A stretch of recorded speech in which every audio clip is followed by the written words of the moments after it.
Kosova dëshiron të forcojë sigurinë dhe mbrojtjen përmes një marrëveshje strategjike me Mbretërinë e Bashkuar, ndërsa Serbia synon të avancojë më tej me marrëdhënie tregtare dhe ekonomike në këtë shtet. Të paktën kështu deklaruan lideri pas takime me kryediplomatin britanik David Lammy, i cili shndroi në Prishtinë dhe Beograd. Presidenti i Kosovës Vjosa Osmani kërkoi nga Mbretëria e Bashkuar një marrëveshje strategjike të mbrojtjes gjatë një takimi të mërkurën me sekretarin e jashtëm të këtij shteti në Prishtinë. Në një konferencë të përbashkët për shtypa theksoi se ka propozuar një marrëveshje që do të thellonte bashkëpunimin ndërmjet dy shteteve. Kanë propozuar lidhjen e marrëveshjes për thellimin strategjik të bashkëpunimit ndërmjet Republikës së Kosovës dhe Mbretërisë së Bashkuar që në veçantë do të mbulojë fushën e mbrojtjes dhe fushën ekonomike, deklaroi presidenti Osmani.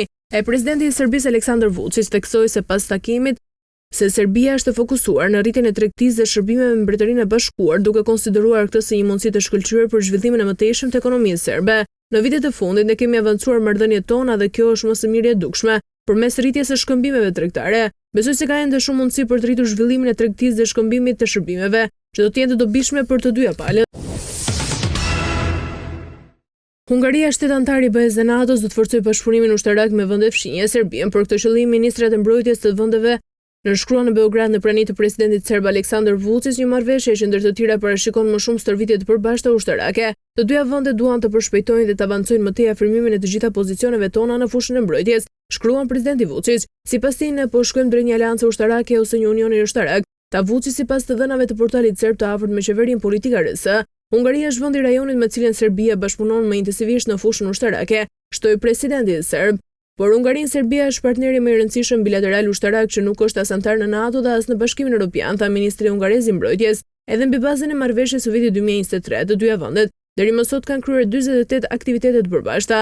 Si vjet numri i tyre do të arrijë në 79, thuhet në marrëveshje. Si shembull, ministri hungarez përmendi kualifikimin e marinës në stërvitjen luftarake shumëkombëshe, në kohë paqe për rezervistët vullnetar dhe kualifikimin për shitjen me armë.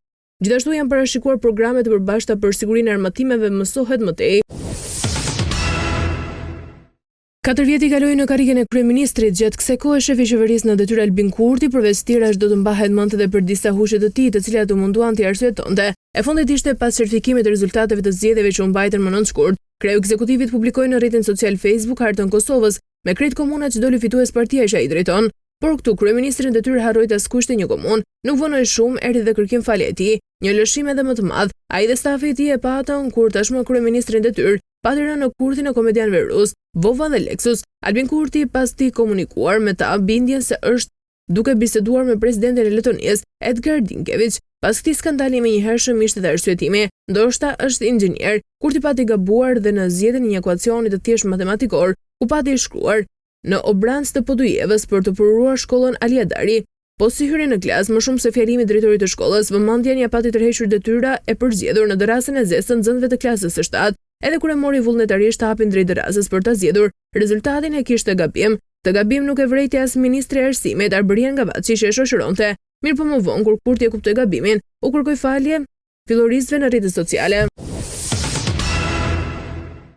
Vrasja e Ilaria Sulës duket si skenari një filmi horror. 22 vjeçaria, e cila rezultonte zhdukur prej një jave, u zhjete pa jetë, e futur në një valixhe dhe e hedhur më pas në një zonë të pëlzuar, 40 kilometra larg Romës. Hetimet zbuluan se autori i kësaj ngjarje tragjike është ish i dashuri 22 vjeçare shqiptare, Mark Antoni Samson, 23 vjeçari me origjinë filipinase, student për arkitekturë, u arrestua pasi pranoi vrasjen pas disa orësh përballje me hetuesit. I riu akuzohet për vrasje me dashje dhe fshehjet kufomës. Më vjen keq për çfarë bëra, është shprehur ai para hetuesve. Gjatë momentit të marrjes në pyetje, i riu nuk ka treguar motivin e krimit, ditën kur e ka kryer vrasjen apo dinamikën se çfarë ndodhi deri në momentin e sulmit. Dyshimet janë se gjithçka ka ndodhur pas një debati të nxehtë mes së dyve, me shumë mundësi për shkak të fundit të marrëdhënies së çiftit. Përgjigjet në këtë pikë pritet të jap analizë e kamerave të sigurisë në lagjen ku jetonte i riu bashkë me prindrit. Aty dyshohet se ndodhi edhe krimi.